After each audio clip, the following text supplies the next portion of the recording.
नमस्कार दोस्तों। बिहार में आज की तारीख में अगर चुनाव हो जाए तो बाकी पार्टियों का मुझे नहीं पता, लेकिन नीतीश कुमार की पार्टी की भद्द पिटना तय है। इतनी बरसों पुरानी पार्टी को भाजपा ने एक झटके में बर्बाद कर दिया। बड़ी चालाकी से भाजपा ने नीतीश कुमार की पार्टी को ठिकाने लगा दिया। देखिए, कायदे से तो देखिए बिहार में चुनाव होने वाले हैं, नीतीश कुमार की पार्टी सत्ता में है, होना तो ये चाहिए था कि नई नई ज्वाइनिंग लोगों की होनी चाहिए थी। लेकिन आज बिहार में हालत ये है कि नीतीश कुमार की पार्टी में इस्तीफों की झड़ी लगी हुई है।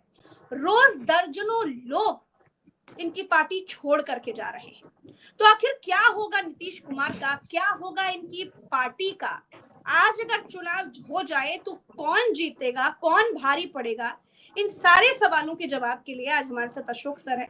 अशोक सर बिहार को भी बड़े करीबी से समझते हैं और नीतीश कुमार की एक एक राजनीतिक इतिहास जो उनका रहा है वो अशोक वानखेड़े सर से बेहतर और कोई नहीं बता सकता, इसलिए आज वो हमारे सामने है। तो उनसे ही चर्चा कर लेते हैं। अशोक सर, कैसे हैं आप? बहुत बढ़िया हूँ। प्रज्ञा, आप अशोक कैसी सर, हैं? नीतीश कुमार की पार्टी की हालत बहुत खराब हो गई है। पहले 7 इस्तीफे हुए, फिर 26 हुए, अब 15 हो गए हैं। हालात बेहद गंभीर होते जा रहे हैं। गंभीर हालात होते जा रहे हैं। मैंने कल भी हमने जब जब भी नीतीश कुमार की बात करते हैं तो मैं एक हमेशा रेगुलर, मतलब लोग भी अब सुन सुन के कान पक गए होंगे कि इसने शेर की सवारी की है, उतर ये सकता नहीं है और ये चला नहीं सकता। अब नीतीश कुमार ने बीजेपी के साथ जाके जीवन के अंत में बहुत ही बड़ी, जिसको ब्लंडर हम कहते हैं, राजनीतिक ब्लंडर वो किया, जिससे उनका राजनीतिक सूरज डूबने के कगार पे है। दूसरी बात, उनकी हेल्थ। अब आज बताइए, रामनवमी के दिन का एक वीडियो मार्केट में आ रहा है, उनके हाथ में आरती की थाली दी, वो आरती नहीं कर पा रहे। उनको कोई ऐसा आरती ऐसा घुमा रहे थे। मुझे मुझे याद है इनकी नहीं, वो तो छोड़, मतलब कितनी चीजें, कितनी वीडियोज है मार्केट में। मुझे याद है, मैं जब इंदौर था और प्रकाश चंद्र सेठी बहुत बड़ा नाम था मध्य, मतलब राजनीति में, भारत देश के गृह मंत्री रह चुके थे भारत के। उनके सामने सुमित्रा महाजन चुनाव लड़ रही थी और सुमित्रा महाजन का पहला लोकसभा चुनाव था वो, और सुमित्रा महाजन जीत गई थी। तब लोग कहते थे कि जायंट किलर, लेकिन तब सेठी जी की हालत ये थी, मतलब उनकी तबीयत ये थी कि लोग पीछे, सेठी जी के पीछे एक आदमी खड़ा होता था और वो उनके हाथ उठा के ऐसा नमस्ते करवाता था लोगों को, ऐसे ऐसे पीछे से ऐसा हाथ करके ऐसा। इस स्वास्थ्य इनका उनका इतना खराब था। तो मुझे उनको देखा तो मुझे वो दिन याद आ गए, मेरे कॉलेज के दिन, जब ताई चुनाव लड़ रही थी। और मैंने बोला इसकी तो हालत बिल्कुल वैसी हो गई कि मुझे थाली आरती के हाथ में है और इन्हें ये पता नहीं कि आरती करना है। ये ऐसे ऐसे लोग घुमा रहे, फिर कह रहे कि हाथ में से थाली ले रहे। तो ये कुल मिला के, एक तो उनकी एक स्वास्थ्य की परंपरा में, तो भगवान से प्रार्थना करता हूँ, दर्शक को कहता हूँ आप भी प्रार्थना करो, उनका इतिहास अच्छा रहा है, अच्छे राजनीतिज्ञ रहे हैं, उनको भगवान लंबी उम्र दे। लेकिन राजनीति का अस्त तय है।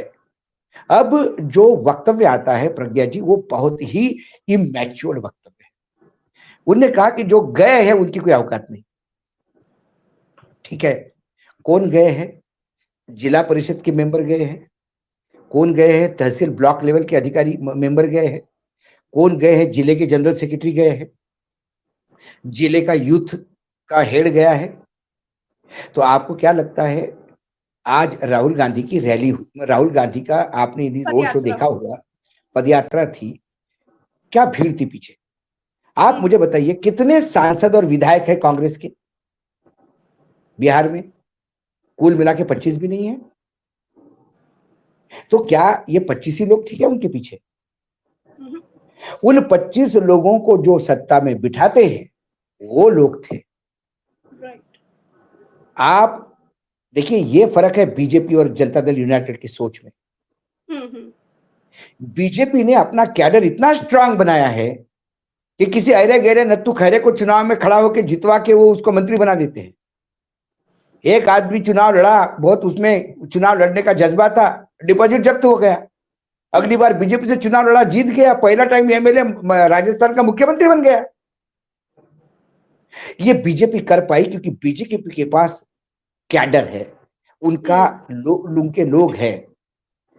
क्योंकि आप यदि बीजेपी के जीत में आप मशीनों का, चुनावी बाकी धांधलियों का भी ये माने, तो जो बेस है वो तो कार्यकर्ता का है, उसको तो आप नकारा नहीं सकते। तो ये जो तथाकथित जो लोग बोलते हैं, भाई मुझे बताइए लल्लन सिंह की क्या क्या है? Lallan Singh what is he? बिना कार्यकर्ता लल्लन सिंह क्या है? क्या सारे बूथों पे अकेले खड़े हो जाएंगे? ये वो आम कार्यकर्ता है जो आहत हुआ है। दूसरी बात, इनकी कोई औकात नहीं, चलो ठीक है, कोई महत्व नहीं रखते, लेकिन इनके जाने से बाकी राज्यों में, मतलब बिहार में नीतीश के लोग छोड़ के जा रहे हैं, ये हेडलाइन आंध्र प्रदेश में छप रही है तेलुगु अखबारों में। वहां का मुसलमान ये सोच रहा है कि हम तो बड़े चुपचाप बैठे हैं। वहां मत परिवर्तन लोगों के बीच में अनईजी अनरेस्ट चल रहा है। तो कुल मिलाकर ये जो कार्यकर्ता छोड़ के जा रहे हैं, ये बहुत चिंता का विषय है। देखिए, नेता ममता जी के पास कार्यकर्ता थे जी। पिछले चुनाव में विधानसभा के ममता बनर्जी के 34 एमएलए छोड़ के गए उनको। सब बीजेपी के टिकट से चुनाव लड़े, सिर्फ 2 जीत पाए, क्योंकि विधायक गए थे, कार्यकर्ता नहीं गया था। बिल्कुल। तो कार्यकर्ता जिसके पास, वो चुनाव जीतता है। तो आज आप कार्यकर्ताओं को बोले तू भी जा, तू भी जा, कोई फर्क नहीं पड़ता। मैं आज कहीं एक जगह बोल रहा था इस पे, तो मैंने एक बड़ा उदाहरण दिया और एक फिल्म का उदाहरण दिया।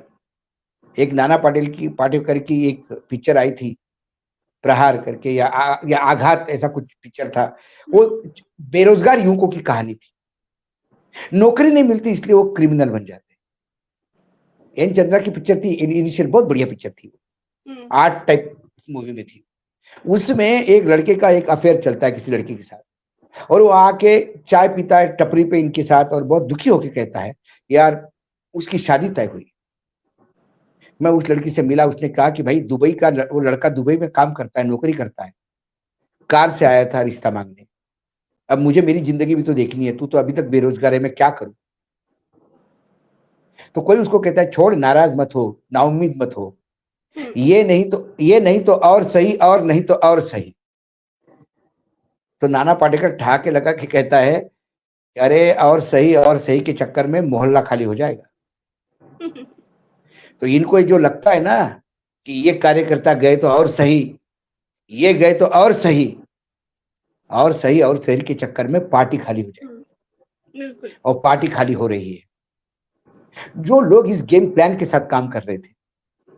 लेकिन अशोक सर, एक बात बताइएगा, अगर आज की तारीख में चुनाव हो जाए, और इन टोटल आज हम इसी पर चर्चा करने के लिए बैठे हैं, आज अगर चुनाव हो जाए अशोक सर, तो आपको नीतीश कुमार की आज हालत देखकर क्या लगता है कि इनकी पार्टी का क्या होगा? क्या भविष्य देख रहे हैं आप? आज भविष्य ही बता दीजिए। मैं तो उनको भविष्यवाणी नहीं, मुझे आज की स्थिति में यदि आज चुनाव होते तो 25 लोग भी नहीं आएंगे इनके। अरे बाप। He will not cross 25। और बीजेपी को सूट, सबसे बड़ा कारण ये है कि इनका जो इनका बेस था मुस्लिम एक, वो जा रहा है। दूसरी बात, इनका बीजेपी के साथ जाना, ये हिंदुत्व का एजेंडा टो करता है। तो जो हिंदुत्व के एजेंडे के साथ नहीं चलना चाहते हैं, वो इनके ही लोग, जनता दल यूनाइटेड के, जनता दल यूनाइटेड का जो सेक्युलर वोट है वो कहां जाएगा? वो बीजेपी के साथ नहीं जाना चाहता तो वो मजबूरी में उधर जाएगा जो इनके विरोध में, वो कांग्रेस में जाएगा, वो आरजेडी में जाएगा, वो पीके को भी जा सकता है। तीसरी बात, इनका जो पिछले 1 साल का जो खुद का बिहेवियर है, ये तीसरी बात, पूरी पार्टी नीतीश कुमार का जो खुद की छवि जो है, और उनका स्वास्थ्य, उनका पब्लिक अपीयरेंस बहुत मायने रखता है। आप पब्लिकली कैसे, आप पब्लिक में के लिए जोक हो गया है। इनका हर पब्लिक अपीयरेंस कहीं ना कहीं एक वीडियो तो चलाता है, वायरल करता है। की इमेज भाजपा ही खराब करवा रही है क्या? ये मैं उन तमाम सवालों से आपसे पूछ रही हूं जो कमेंट यकीनन देखिए, नीतीश के बर्बाद होने से कौन आबाद होगा? सब जानते हैं। नीतीश के बर्बाद होने से आरजेडी आबाद नहीं होगी, इतना नहीं। बिल्कुल। क्योंकि आरजेडी और जनता दल यूनाइटेड मिलके ही सरकार बना सकते हैं। तो इनके बर्बाद होने से पिछली बार ये जो 70-75 से एकदम 42 पे आ गए, तो गेन किसने किया? आरजेडी ने गेन नहीं किया। आरजेडी का नंबर अपना वही बरकरार है। गेन बीजेपी ने किया। तो जितना घाटा जनता दल यूनाइटेड का होगा, उसी रेशो में फायदा मुनाफा बीजेपी का होगा। तो यदि जनता दल यूनाइटेड पूर्ण रूप से बर्बाद हो जाती है, तो पूर्ण रूप से बीजेपी आबाद हो जाएगी। ये आंकड़े दिखते हैं, मैं कोई रॉकेट साइंस नहीं बता रहा हूं, पिछले चुनाव के आंकड़े हैं। उन्होंने जब पासवान का एक पत्ता चला,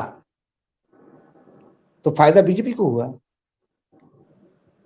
दूसरी बात, ये जो कास्ट पॉलिटिक्स पे लोग खेलना चाहते हैं, वहां मैं बार बार कहता हूं, मैंने आपको पिछली बार भी कहा था कि आपके सोर्सेस से बिहार में ग्राउंड लेवल पे कुछ लोग काम करें, पूछ लीजिए उनको। वहां अब हिंदू का पोलराइजेशन बड़े लेवल पे हो रहा है। तो जब हिंदू का पोलराइजेशन बड़े लेवल पे हो रहा है, तो ये क्या करेंगे इसको? सपोज ये रखेंगे उनको साथ में, 20-25 सीटें आ जाएंगी इनकी विधानसभा में, तो बोलेंगे क्या करें आप? एक डिप्टी चीफ मिनिस्टर आपके बेटे को बना देते हैं, और क्या, मुख्यमंत्री तो हमारा ही रहेगा। सबसे बड़ी पार्टी हम है। और वही गेम प्लान इन्होंने शिवसेना के साथ किया। शिवसेना की उंगली पकड़ के महाराष्ट्र में एंट्री की, और उसके बाद शिवसेना को बर्बाद कर दिया, क्योंकि इनको आबाद होना है। देखो, किसी ना किसी को आबाद होने के लिए कोई ना कोई घर खाली करना पड़ता है। इन्हें शिवसेना घर खाली करवा दिया। या जनता दल है, वह आपके यहाँ यूपी में मायावती जी है, जहां कोई नहीं है वहां ये जा नहीं सकते। वहां पंजाब में अकाली दल ने देख लिया कि ये बहुत तकलीफ वाला मामला हो जाएगा, तो अकाली ने अपने आप को विड्रॉ कर दिया शिवसेना का आश्रय देख के। लेकिन अकाली कहीं का नहीं रहा इनके सेक्टर में जाने से। अब सुना मैंने कि ये आम आदमी पार्टी के साथ थोड़ी सी कुछ सॉफ्ट कॉर्नर लेके चल रहे हैं कि आम आदमी पार्टी पंजाब में इनको बचाएगी। उड़ीसा में इन्होंने मदद मांगी बीजेडी से, बीजेडी खुल के मदद देती रही कि चलो स्टेट में हम रहेंगे, केंद्र में तुम। एक दिन बीजेडी का कब निवाला ले लिया इन्हें पता भी नहीं पड़ा इन्हें। बिल्कुल। अच्छा, बीजेडी से याद आया सर, बीजेडी, वाईएसआर, एआईडीएमके, ये वो पार्टियां हैं जो न्यूट्रल पार्टियां कही जाती हैं। अगर ये चाहती तो बीआरएस, इवन बीआरएस भी, अगर ये पार्टियां चाहती तो वक्फ बिल पर सपोर्ट कर सकती थी, लेकिन इन्होंने नहीं किया। क्या ये बीजेडी ने किया? अच्छा, बीजेडी ने किया। बीजेडी में तो विद्रोह हुआ इस बात पे। बीजेडी ने ये तय कर लिया था, नवीन बाबू ने ये बोला था कि हम किसी भी हालत में बीजेपी का समर्थन नहीं करेंगे, हम वक्फ बोर्ड का, वक्फ इस बिल का विरोध करेंगे। उनके 7 सांसद थे राज्यसभा में। उसमें 2 अल्पसंख्यक है, एक मुस्लिम है, एक ईसाई है। सम्मित पात्रा नाम का उनका फ्लोर लीडर है राज्यसभा में। सम्मित पात्रा ने एक रात पहले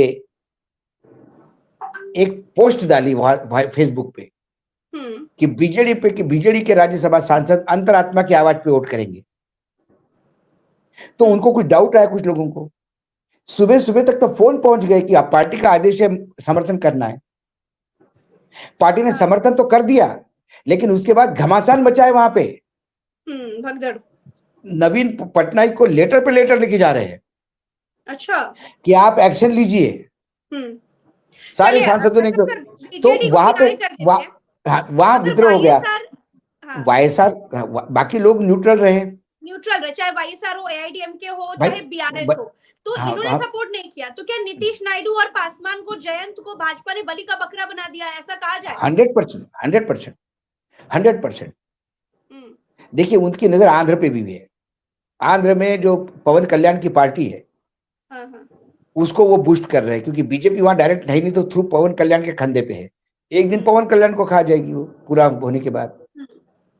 तो पवन कल्याण उसी कैबिनेट में रहते हुए उप मुख्यमंत्री है, और मुस्लिम समाज के खिलाफ आग उगलता है, और चंद्रबाबू नायडू मुस्लिम समाज के लिए दिल खोल के काम करते हैं। तो इन्होंने ये जो गेम प्लान किया कि आप कुछ संशोधन दे दीजिए, हम आपके एक्सेप्ट कर लेंगे, तो आपके पास फेस रहेगा। लेकिन ये जो बार बार रविशंकर प्रसाद, मैंने कहा ना कि टीवी चैनल पे जाके बोलते कि किसी मस्जिद पे हाथ नहीं लगेगा, और योगी जी कहते हैं हम तो तोड़ देंगे। अब तो मजारों पे भी भगवे लगने लगे हैं आपके यहाँ। तो ये इसका रिपरकेशन तो होना ही था। अब मामला कोर्ट में है और इस बात कहां तक होगी? Sanjay Nirupam, the political tourist, राजकीय पर्यटक, शिवसेना कांग्रेस सब दूर होते हुए फिर एकनाथ शिंदे के साथ उनने जो शब्द यूज किए प्रज्ञा जी, आप इमेजिन नहीं कर सकते। उनने कहा कि इस बिल का विरोध करते समय यदि आपने शाहीन बाग जैसा कुछ आंदोलन खड़ा करने का प्रयास किया तो मैं यहां जालियनवाला बाग बना दूंगा। मतलब गोडसे ने डायर के साथ हाथ मिला लिया। ये धमकियां है। तो इसका इनके लिए वहां अजित पवार को फेसलेस हो गया। अजित पवार के पास एक मुस्लिम मतदाता है जी। तो वो पूछता है, अजित पवार आजकल बता नहीं पा रहे।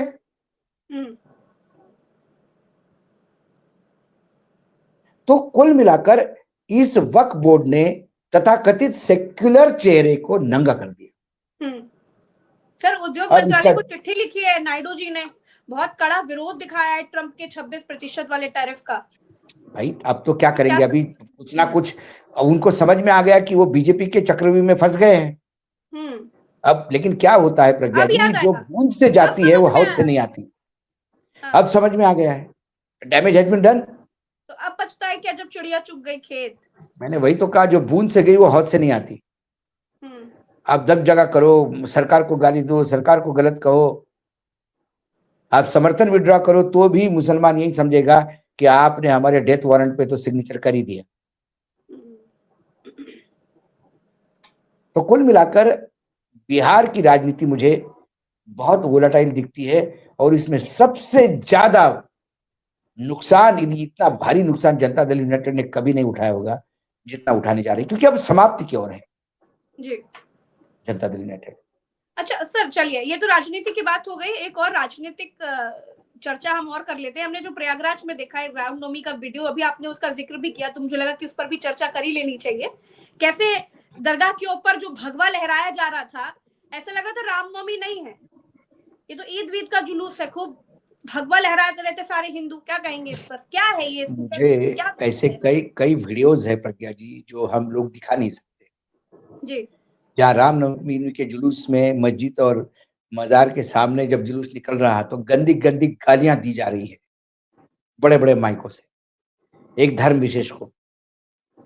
क्या राम ये अलाउ करता है? क्या राम के पूजा में गालियां है क्या?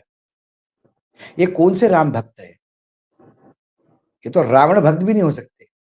रावण की यहाँ पे भी गालियां नहीं थी, क्रोध था, विरोध था। आज के युवाओं में जो धार्मिक उन्माद का इंजेक्शन ठोक दिया गया है, ये कभी ठीक हो इंजेक्शन पाएगा? ठोक दिया नहीं, ये होगा नहीं ठीक, क्योंकि जब तक इनको रोजगार नहीं मिलेगा तब तक ये बेचारे काम पे नहीं लगेंगे। जब तक ये काम पे नहीं लगेंगे तो ये खाली बैठे। The empty mind is devils workshop कहते हैं। खाली दिमाग जो है शैतान का घर होता है। तो ये खाली बैठे हैं जुलूस में निकलने के लिए। नहीं तो जिसको अपनी काम से मतलब ऑफिस में इतना वर्कलोड है, उसे ये पता नहीं है कि रामनवमी कब आती है, रामनवमी कब जाती है, दिवाली कब आती है, दिवाली कब जाती है। मैंने मेरा एक भतीजा है जो टाटा में एक बड़ा इस पे काम करता है। हम दिवाली में पूरा परिवार जब हमारे इकट्ठा होते, सारे भाई इकट्ठा होते, तो कई बार मतलब झुलझ जाते हैं। मतलब क्या कर रहे हो तुम? अब पूजा का टाइम हो गया, लक्ष्मी पूजा के सब बैठे हुए, तुम लैपटॉप पे रहते हो, बस 2 मिनट करते हो। What is this nonsense? तो बता रहा था कि दिवाली की सेल का प्रेशर है और कहीं माल कम हो गया तो मैं कहीं से माल शिफ्ट करवा रहा था किसी दूसरे शोरूम से उस शोरूम में। तो 11th और तक है। तो ये क्यों कर रहा है? जिसको अपने घर में लक्ष्मी पूजन की समय नहीं है क्योंकि वो काम में बिजी। यदि वो खाली बैठा होता, वेला होता,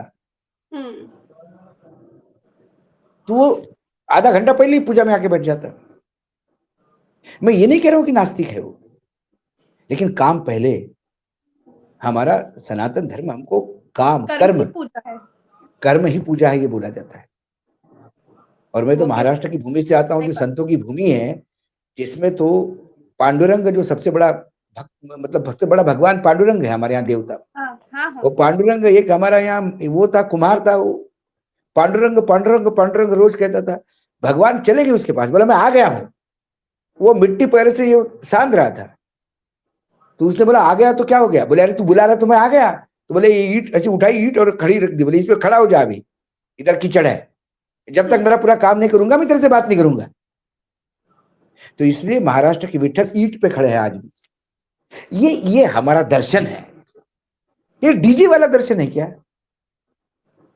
उन्माद मचाने वाला राम उन्माद नहीं जी। और ये इसलिए इन वीडियोज को, ये तो होना ही था। ये तो मतलब ये दंगे नहीं हुए हैं बनारस में, बड़ी बात है, क्योंकि उन लोगों ने संयम करा, भाई चला तुमको जो करना सो करो, भगवा भी लगा दो, सिंदूर भी डाल दो, जो करना सो क्या करें। क्योंकि जज साहब भी कहते हैं कि जो बहुसंख्यक है उन्हीं का राज चलेगा। ना न्यायपालिका से आशा है, ना कार्यपालिका से है। विधायिका तो पहले ही अपना तांडव बता चुकी है, और उसके बाद बचता क्या है?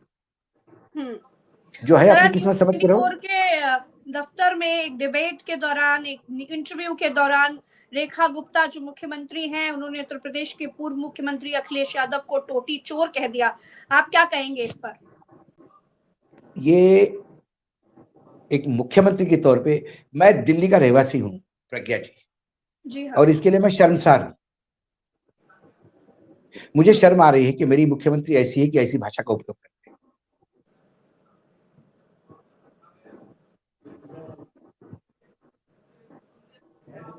ये बात है। जब आपके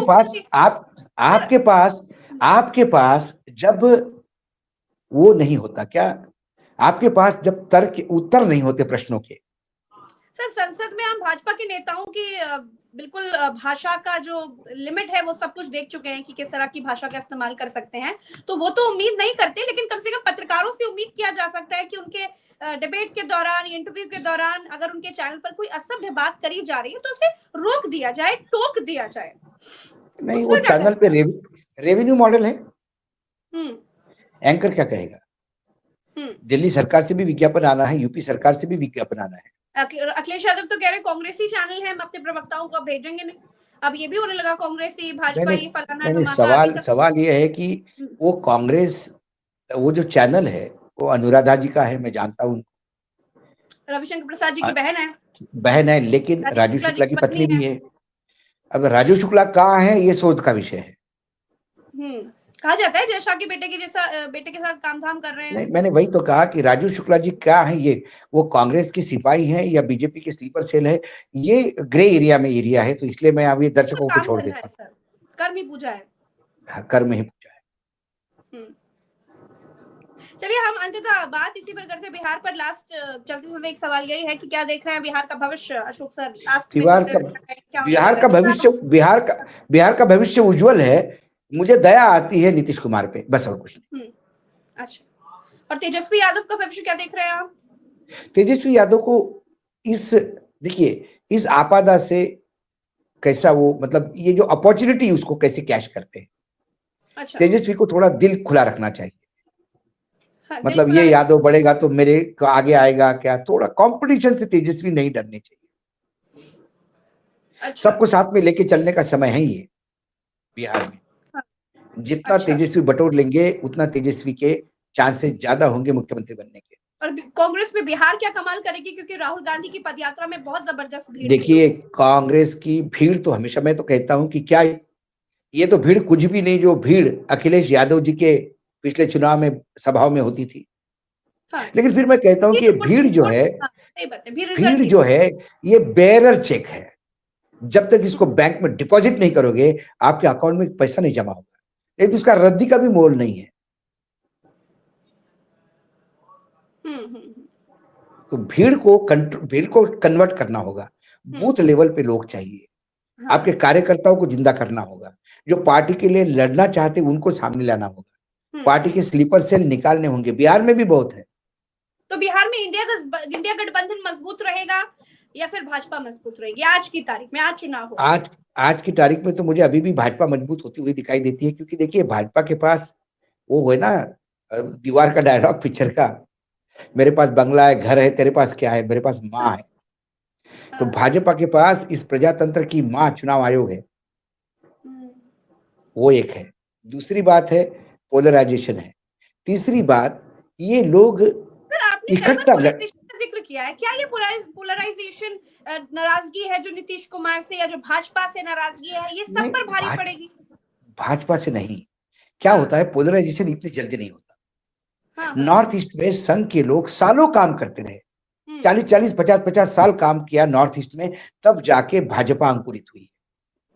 तो बिहार में भी बहुत दिनों से हिंदू एजेंडा चल रहा था, और जैसा ही ये सत्ता में वापस आ गए जनता दल यूनाइटेड के साथ, उस एजेंडे को एक बूस्टर डोज मिला। बिहार में यदि पोलराइजेशन होता है और धर्म के नाम पे यदि वोट पड़ता है, तो उस बिहार की राजनीति को फिर जो जो नाश हो रहा है, उसके लिए तो नीतीश को इसका जवाब देना हो, नीतीश कुमार जी को। सर एक चीज और है, संघ के एक मैगजीन है ऑर्गेनाइजर, उसमें छपा है कि वक्फ के पास ज्यादा जमीन है, एक आर्टिकल में लिखा है वक्फ के पास ज्यादा जमीन है कि चर्च के पास, तो क्या अगला निशाना विड्रॉ किया, वो आर्टिकल विड्रॉ किया उन्होंने, हटा लिया। बट फिर भी जहां तक पहुंचना था लोगों तक पहुंच गया, हम सवाल इसीलिए पहुंच गए। तो अगला एजेंडा चर्च है भाई, अगला एजेंडा चर्च है। अभी चर्च में मंदिर ढूंढे जाएंगे। एक अब आखिरी 30 सेकंड लूंगा। एक लेखक, मराठी लेखक है, इन्होंने बहुत सारी किताबें लिखी है कि ताजमहल हिंदू का है, ये हिंदू का है, ये हिंदू का है। उनकी एक किताब मैंने पढ़ी जिसमें उसने कहा कि क्रिश्चियनिटी ये हिंदू धर्म है। 30-15 सेकंड लूंगा बताने में। उन्होंने कहा महाभारत के बाद सभी राजा नष्ट हो गए थे, सभी साम्राज्य बिल्कुल खत्म से हो गए थे, सबके सैन्य मारे गए, राजा मारे गए, पूरा बैंकरप्सी आ गई थी सबकी। तो जो योगशालाएं थी, यज्ञशालाएं थी, जो यज्ञ करते थे, उसको राजा का पैट्रोनाइज था। जब यहाँ पैट्रोनाइज देने वाले कोई नहीं है, राजा भीख मांग रहे, तो कौन पैट्रोनाइज करेगा? तो ये यज्ञ करने वाले में झगड़े हो गए। कुछ लोगों ने ये कहा कि ये श्री कृष्ण की वजह से युद्ध हुआ, कुछ ने श्री कृष्ण को डिफेंड किया। तो जो श्री कृष्ण को डिफेंड कर रहे थे, वो लोग आगे यूरोप की तरफ गए। ये उस किताब में लिखा है, मैं बिल्कुल इसको सच नहीं मानता। और बोले वो वहां पे कृष्ण नीति नाम का एक नया धर्म का उदय किया, वो कृष्ण नीति अब अपभ्रंश होकर क्रिश्चियनिटी हो गई। आप देखिए इमेजिनेशन कहां जा सकता है। कृष्ण नीति इज इक्वल टू क्रिश्चियनिटी। और उन्होंने कहा कि जो बड़ी बड़ी चर्चेस है, वो एक जमाने में इंग्लैंड में यज्ञशालाएं हुआ करती थी, बाद में चर्च बनी। अब मुझे बताइए, ऐसे सोच का और ऐसे सोच को एक्सेप्ट करने वाले का, ये तो किताब जब मैंने पढ़ा तो मैंने एक संघ के बहुत बड़े आदमी को पूछा कि मैंने ये क्या लिख रहा है, ओक नाम था उसका, राइटर का, ओक। तो उन्होंने कहा कि अरे वो ओक की किताब क्यों पढ़ते हो? मैंने एंटरटेनमेंट के लिए, कि आदमी की कल्पना कहां तक जा सकती है, इसका एक लिमिट देखना है तो ओक की किताब पढ़ो। अरे बोले मत पढ़ा करो, वो तो पूरे कहीं के भी कुछ बोल देते हैं। जैसे बार बार कहा जाता है कि जो काबा का मंदिर है, वो काबा का जो है वो शिव जी का मंदिर हुआ करता था। वो कई बार लोग बोलते थे, ये इसमें कोई क्या करे? अब यही तो चल रहा है, यही तो लोग मांगने वाले हैं, और ये बुद्धिजीवी लोग हैं। मैं एक शादी में गया था, यहाँ एक सवाल उठा रहा है कि अल्पसंख्यकों पर नजर है, अल्पसंख्यकों की जमीनों पर नजर है भाजपा की, इस तरह के सवाल उठ रहे हैं, इसीलिए इस पर बात करना बेहद जरूरी था। अशोक सर बिल्कुल। चलिए, बहुत बहुत शुक्रिया आपने समय दिया। जी धन्यवाद। मैं वही कह रहा था कि यही हो रहा है, यही हो रहा है, और आपके मुख्यमंत्री यूपी के उसमें सबसे आगे ध्वज लेके चल रहे हैं। जी चलिए, हम फिर मिलेंगे अगली चर्चा में। अभी के लिए इतना ही। देश में जो कुछ भी हो रहा है हम लगातार आपको बताते जा रहे हैं, दर्शकों को, और आप चाहेंगे कि आप चैनल को सब्सक्राइब जरूर कीजिए, ताकि आप हमें और ताकतवर बनाएं, मजबूत बनाएं, ताकि हम ऐसे ही बेधड़क सच आप तक पहुंचाते रहें। नमस्कार।